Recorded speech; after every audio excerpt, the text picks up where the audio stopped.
que eu vou agir nessas situações em que meu professor me cobra que eu vá atrás da família para ver se o menino tem alguma coisa? Qual que é o papel da coordenação nessa questão? E eu sei que é difícil quando a gente se sente pressionado e colocam todo o peso disso em você. E você está se sentindo totalmente sozinha. Eu sei que é desafiador, gente. Eu sei, sei.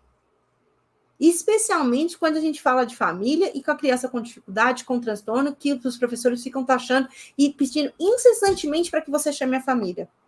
Como que você vai lidar? E essa situação, você lida porque você vai ter que lidar, porque gera um desconforto entre você e seu professor se ele sente que você não está fazendo nada. E aí você acaba chamando a família pressionada, sem ter feito alguma coisa, cai naquela, vou fazer porque meu professor está cobrando, e eu quero ser uma coordenadora que ajuda o professor. Carol falou que tem que orientar e ajudar. Então ele pressiona, você acha que é o caminho, e você vai lá e chama a família, sem base, sem conhecer o aluno, às vezes na terceira semana de aula, às vezes na primeira. Antes de você envolver a família, você precisa criar recursos internos com o seu professor. Você precisa criar recursos para auxiliar esse aluno, dentro das possibilidades. Não é fazer o mundo por esse aluno. Não é falar, eu não consigo fazer nada. Alguma coisa você sempre consegue, nem que seja mudar o menino de lugar. Muda de sala, muda de professor, não sei. Mas alguma coisa a coordenadora tem que fazer, nem que seja o mínimo.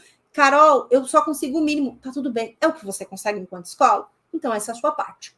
Mas você fez alguma coisa? Você garantiu que o professor fez alguma coisa? É assim que a gente garante que não está taxando o aluno de alguma coisa, simplesmente chamando a família. E você tem segurança para fazer isso quando você deixa muito claro a relação que você tem com o seu professor. A comunicação com o seu professor fica muito transparente quando você delimita limites para o seu professor.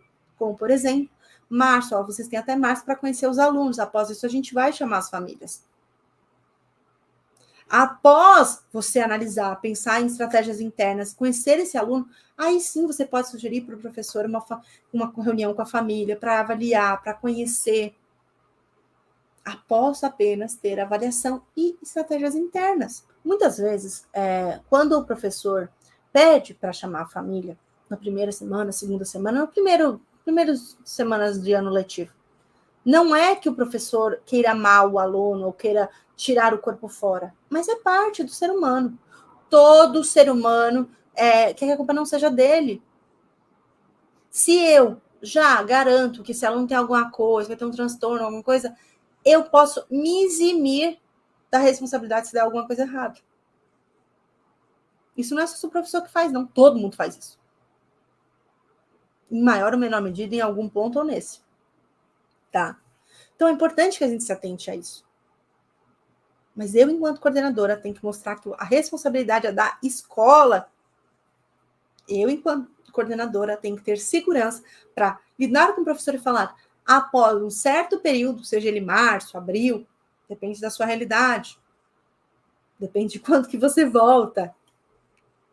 Eu voltava normalmente no final de janeiro. Por isso que eu falava março.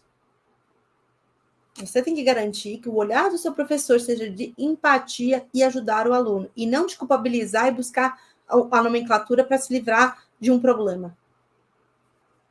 Carol, mas e se a família? E se de fato o menino não agir? Sim, existem casos extremos. E eu não estou falando de exceção, estou falando da regra. A regra é, pelo menos 1 mês e meio, gente, você tem que se ater com esse professor. Você é o professor e o aluno.